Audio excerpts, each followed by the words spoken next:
Hey, I'm Jimmy. Here's a copy of the Silver Age Superman that I still have. I sold most of my comics a while back. Pay off some debt. I kept a few. This one is Superman number 180. Most of the Superman comic books from this time period, let's take a look at this. I gotta be careful. This is one of the few comics that I kept that's not coverless. So I gotta be careful with the coverless comic and just throw them around. This one's actually in pretty good shape. And this was 1965.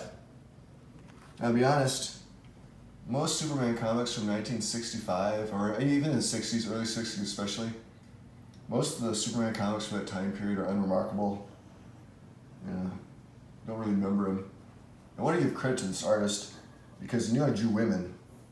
He knew how to draw women. He knew how to draw women. I don't mean that in a perverted way. I know a lot of comic book artists in the past, they didn't really draw attractive women.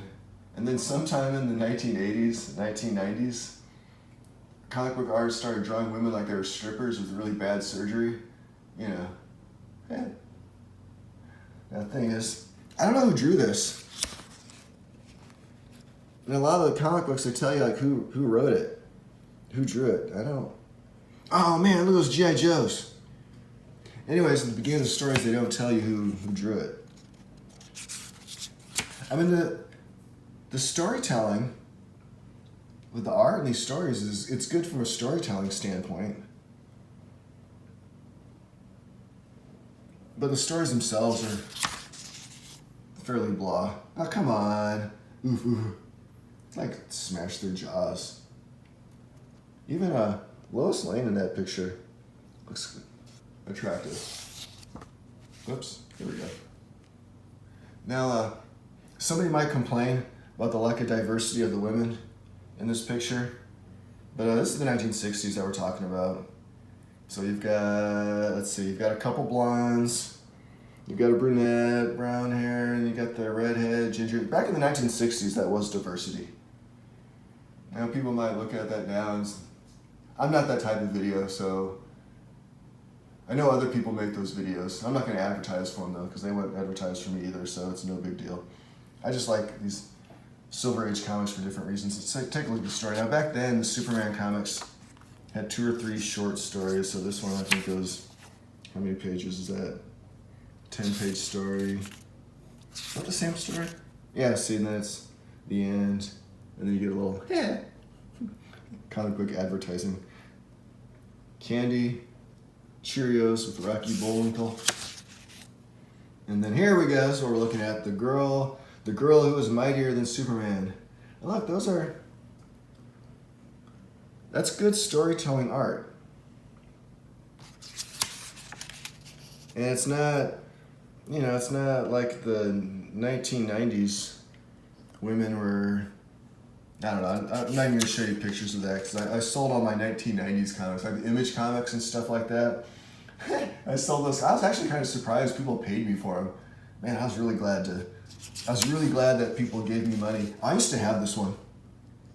Yeah, Fooey, Chewy. I mean, half the fun.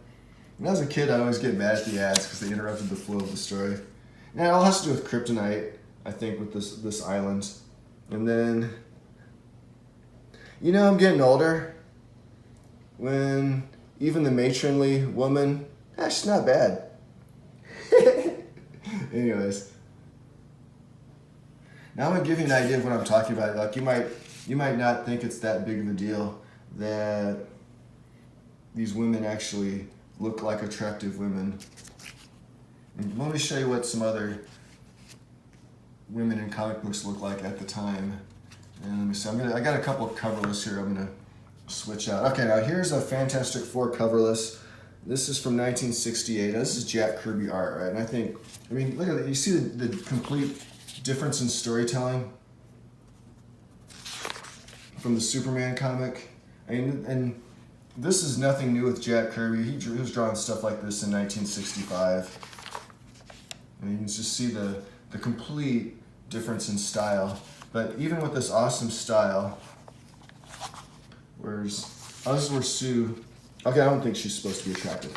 All right, take a look at her. Okay, she's supposed to be Johnny's girlfriend, so that's supposed to be an attractive woman. And then you have Sue Storm. Okay, that's not bad for Jack Kirby. That's actually pretty attractive.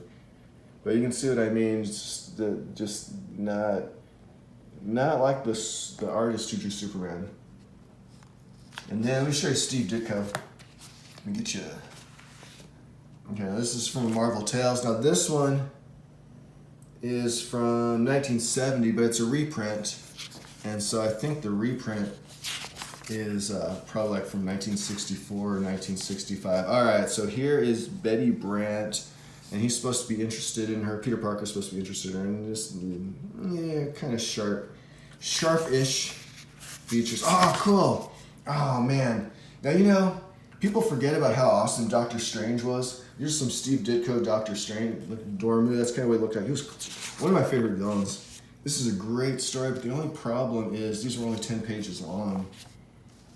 So you get into the flow of the story and it's gone. All right, let me show you another one. Where is she? Okay, there, right there, Gwen Stacy. Again, she's supposed to be the attractive one, and then just not, just kind of harsh looking is all. So these are two of my favorite artists, Jack Kirby, Steve Ditko, and they drew kind of unattractive women. But the storytelling is so good that you don't care. And just see the art is way, see they got a Snoopy, oh cool, model plane. But anyways, sidetracked. But anyways, there's a big difference between a few Marvel comics and then DC comics. You can just see just from the art. And then one more, just a few years later, things start to change. Here's an Avengers that I've already done a video on. This actually was 1970, but then you can see, all right, that's a good picture. And this is John Buscema. And he was a good, solid artist, and you can see, okay, there's Valkyrie, Wasp, Scarlet Witch, Black Widow, and so you can see they're women, but they don't look like they work at a nightclub.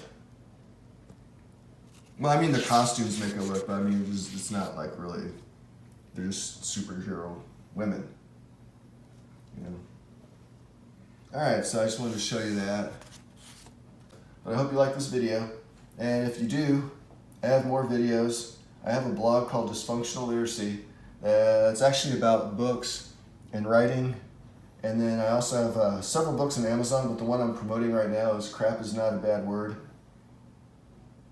I mean, I'm promoting a little. I'm very horrible at self-promotion. But I'm also too stubborn to work with people who can help me out with stuff. Like, I know I'm not a good public speaker, but I'm making my own videos. And I know I'm not that good of an artist, but then I do my own cover art. I really probably should work with other people. I'm just too stubborn to do that. Alright, anyways, hope you liked the video, and I'm just going to end it here. So, thanks for watching. Bye.